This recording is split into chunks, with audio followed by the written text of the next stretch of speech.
morning, or depending on when you're watching this, good afternoon, good evening, or good night. My name's Ross, and as always, told out of Voice of Radio, and we know now what the gimmick is going to be for Scarlet and Violet. And also, just a side note, when I say gimmick, I don't mean that in any kind of negative way. There's always a new mechanic, new gimmick that is coming around in a new Pokemon game, and we now know that for Scarlet and Violet, it is Terastal Pokemon, terastalizing.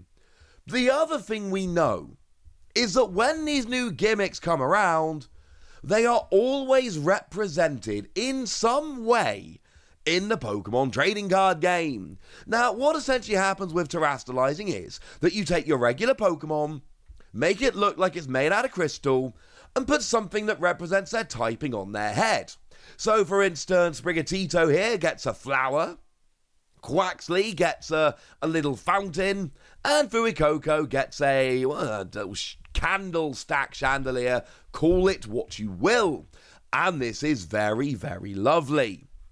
But then the question becomes, how is this going to be represented in the TCG? Because let's be clear, right? Let's make no bones about this.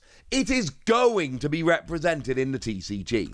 There is absolutely not a world in which the Pokemon Company brings this stuff in and puts it in the video game and decides not to do a tie-in with the TCG. That doesn't happen, and not only has it always happened in the past, but not doing it would be missing a gigantic marketing opportunity. I mean, you guys are probably already looking at this and going, well, hang on a second, Wassy. That's kind of interesting, because look how good the holo pattern's gonna be. Yeah, that was one of my first thoughts as well. I know it was for a bunch of you. But one of the really interesting things about terastalizing is that it can change the type of a Pokemon. So every Pokemon has a Terra type. So for instance, I believe this is the normal type terastalizing Eevee. But here's one that's clearly got the same fountain that Quaxley had, so it must be the water type. And one of the things that you can do in the Scarlet and Violet video games is catch a version of the Pokemon with a different Terra type, so that you can then basically terastalize in a way that changes your type and gives you an advantage in the game. Which obviously brings us to our first little prediction here. This is probably going to be a way in which you can change your typing. A way in which you can turn yourself into a different type, and there's two reasons to change your type in any game. It is either to cover your weakness. Think how people used to play Yveltal in Darkrai decks, because Darkrai is weak to fighting, but Yveltal actually resists fighting, so having both of them in the same deck would give you a rather large advantage. Or it is to hit a different weakness. So think about how nowadays a very popular tech against Mew has been Galarian Moltres, because you get to hit weakness on them, and that is rather lovely. So that could be the kind of thing we see here. Terastalizing basically becoming a way to change your typing, and either hit for a new weakness, or protect yourself from a weakness you would otherwise be hit by. But I think what we need to do now is take a little bit of a step back, just for a moment, and look at how these gimmicks, as I like to call them, have been represented in the TCG, over the years. I mean, if we go back to Generation 6, what we had in Gen 6 was Mega Pokemon. And this one was really easy, because Mega Pokemon came around as Mega EXs. So, I don't know, let's take Blastoise as an example. Who doesn't love Blastoise? Blastoise EX was a basic Pokemon. All EXs were basic Pokemon. They gave up 2 prizes, and they were all basics.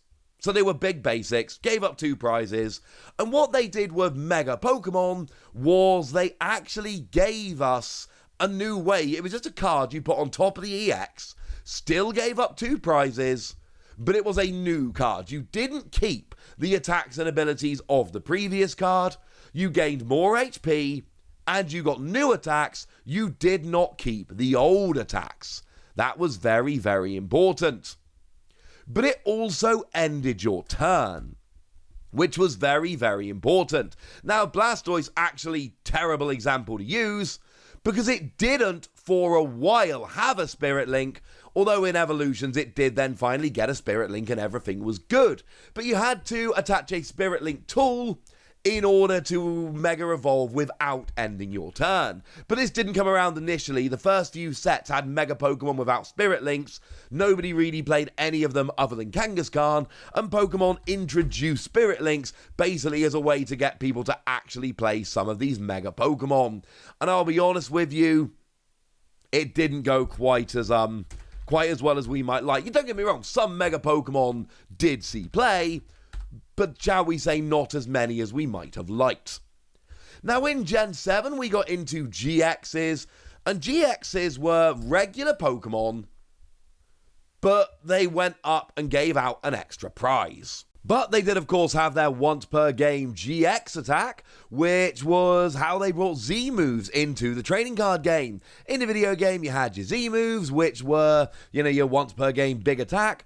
Well, here you had the exact same thing in TCG, but with your GX attacks. So actually calling them normal Pokemon might not be strictly true, because you've got the once per game GX attack.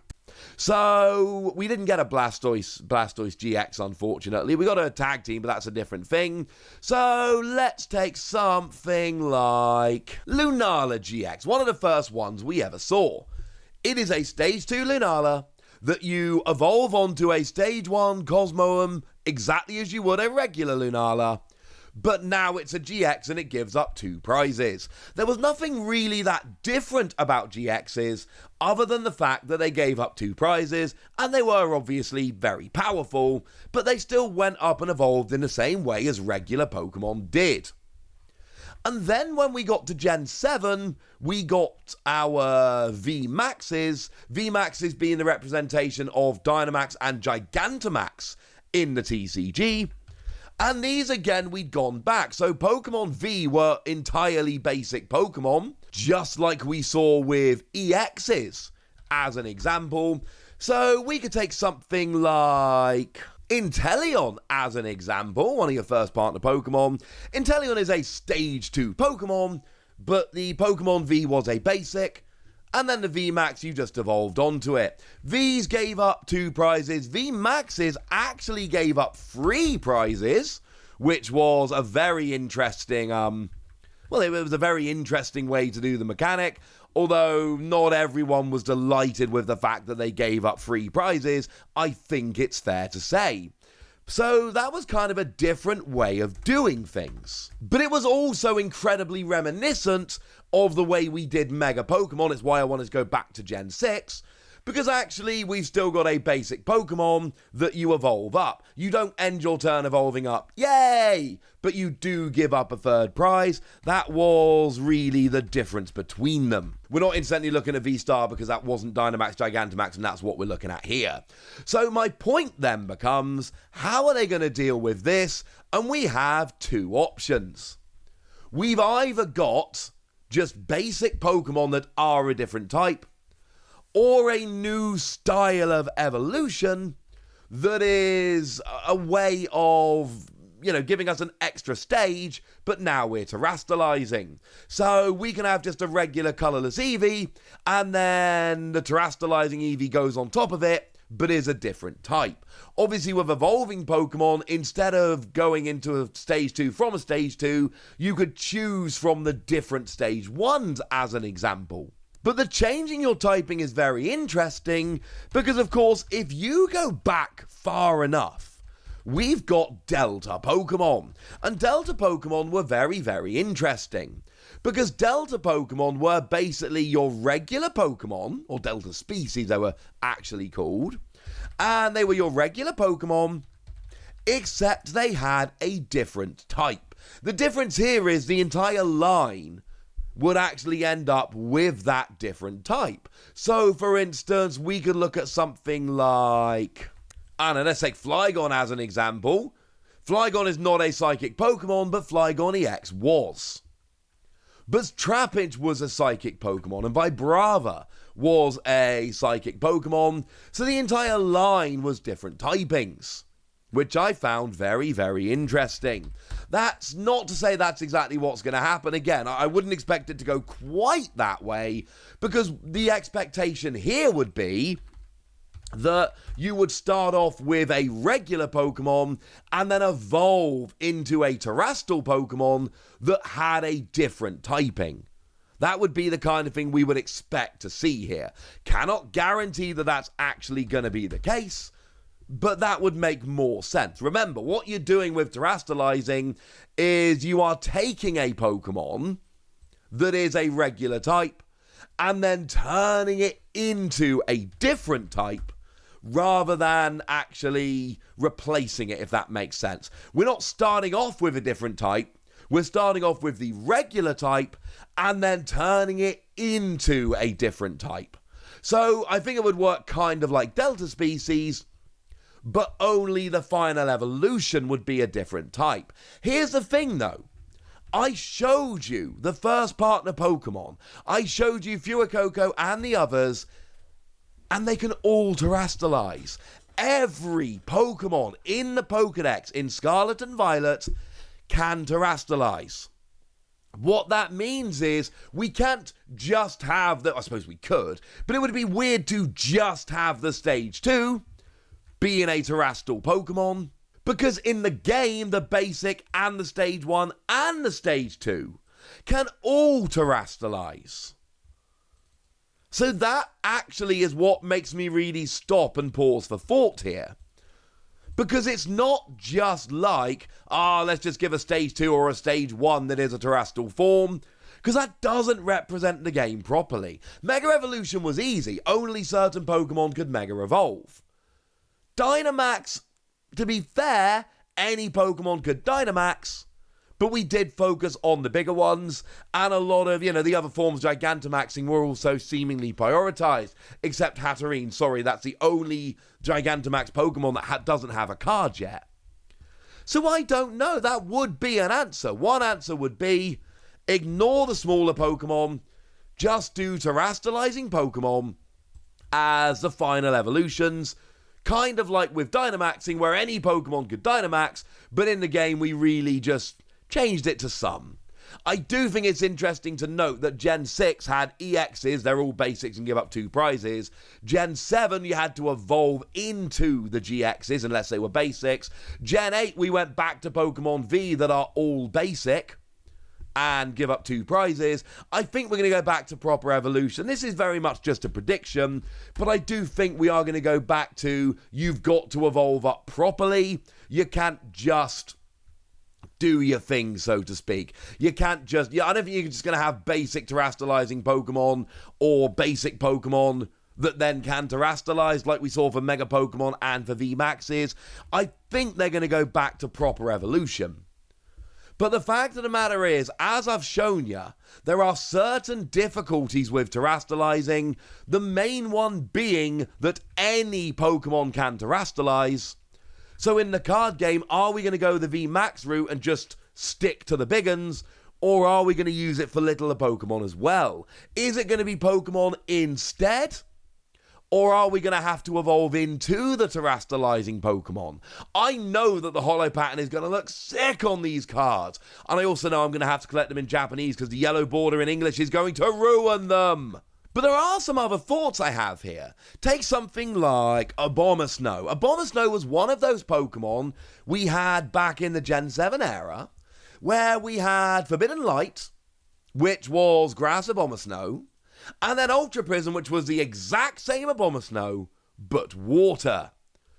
Could that be coming back? I hope not, honestly, but that is an option. It's an option I hope they don't go for, but it is an option. But then we've got some really interesting ones. Let's take stuff like Rocket Zapdos EX or Rocket Suicune EX. You'll notice they are Darkness-type Pokemon, but actually Zapdos still uses Lightning-type energy, and Suicune still uses Water-type energy. These cards, and there were a bunch of them, these are just, when I search on pkmncards.com, these are just the first 2 I saw. And it's interesting because they allowed you to have a different typing without having to go for a different type of energy, which the Abomasnow I showed you a minute ago don't. And I know I'm talking around the houses just a little bit here, and there's a reason for that. The reason is we don't actually know. Maybe they're going to be basics like EXs and Vs, or maybe you're going to have to evolve up properly. Maybe they're going to be ones you put on top, like Mega EXs and VMAXs, and if so, maybe you're going to have to give up an extra prize card, or you're going to have a certain tool to stop them giving up an extra prize. Or maybe they are just going to be evolving up like GXs. Maybe they give up an extra prize, maybe they don't. Maybe they allow you to change your typing, and honestly, I think you've got to allow the change of typing here. But is it going to be like a Abomasnow where there are two different versions of the same card but one's a different type? Or is it going to be like the old Rockets Pokemon where you change your typing while still using the same kind of energy? I think the answer is somewhere in this video.